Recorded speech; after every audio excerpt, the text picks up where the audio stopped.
Welcome to How To, a Quality Digest series for quality control and quality assurance specialists who need quick instruction on how to get something done. In this episode, we will address some of the common concerns that occur when conducting an R&R study. What happens when your R&R doesn't yield the results you want or you expect? Our R&R expert today is Eric Gasper of PQ Systems.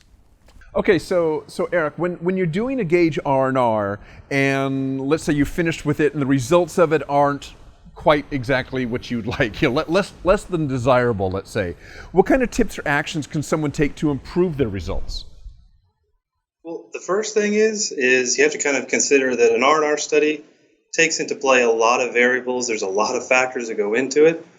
So my first piece of advice: don't jump to conclusions and don't hide the results or plan to look for a new job just quite yet. So the things I like to focus on and take a look at is reviewing all the components that go into it. Take a serious look at some of the different charts, because all of those can be helpful in determining what is the greatest sources of variation. And I think the best method for explaining this is really just taking a look at an existing study, and we can go through some of these different tips. So looking at our screen, we've recently completed a R&R study. We had 3 different appraisers. And after the study was conducted, we took a look at our results, and you know what? We're kind of failing on a few factors here. Our number of distinct categories is too low. Our percent R&R is 30%, which almost across the board is not considered great. So the first place I always like to take a look at is the actual data itself, my recordings of the measurements. It's unbelievable how often I make typos. So I'm either recording the results maybe on scratch paper or a different program. If I have to do the study in front of, let's say, another station where I might not have my actual GagePak program in front of me. So when I review the actual measurements, sometimes I can find an easy typo. And in this case, I even look at charts. Sometimes the charts really highlight the fact that, oh yeah, here is an outlier for sure. So looking at this one, I can see that part number 4 for the first appraiser definitely has some number here that doesn't seem to make a lot of sense. When I go back to my data and review it, yeah, exactly. Lo and behold, instead of typing 0.64, I accidentally typed in 2.64, which had a pretty dramatic effect on that particular data point. Unfortunately, when I go back and take a look at my results, I'm still not in the clear, but things are better, and I've at least eliminated the fact that this could have been just a simple typo error. And does that happen very often, where a bad R&R is because of typos, of just data entry, simple data entry errors? Well, if I'm the one running it, the typos happen more often than I'd like to admit. I've also seen this in lots of our customers' cases when I review some of the results.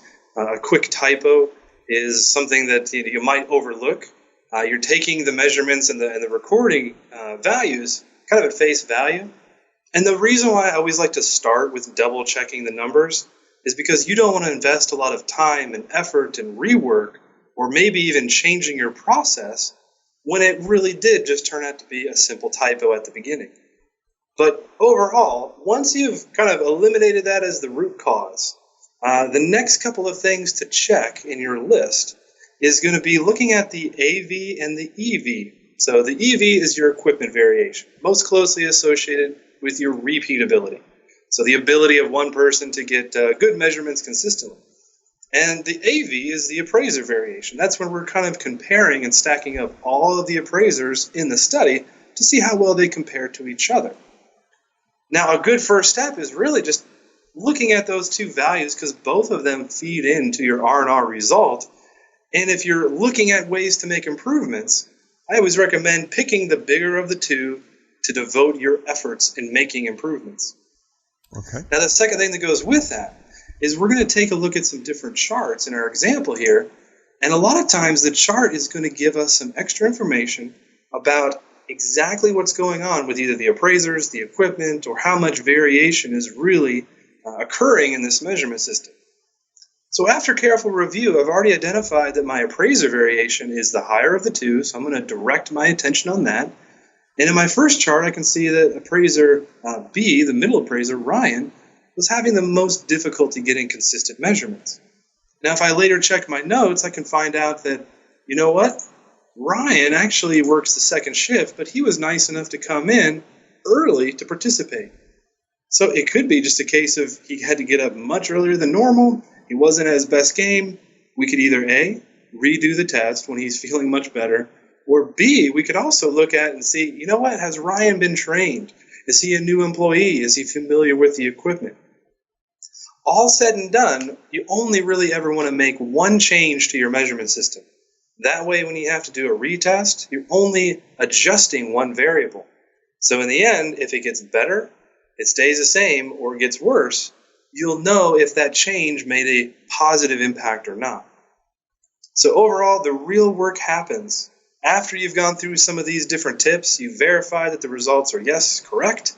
You've identified which is the greatest source of variation. Then again, the real work begins, which is making some plan to adjust your measurement system.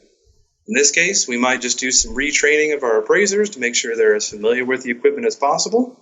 Or if the scales had been on the other side and the equipment was the thing that might have been the root cause, we might invest in a different measurement device. So all in all, you take this information and you make a plan, you set it in motion, and when you do a retest, hopefully you'll have a much better result. Okay, well, Eric, thanks for explaining to us what to do if the results of your R&R aren't exactly what you're expecting. Thanks, Dirk.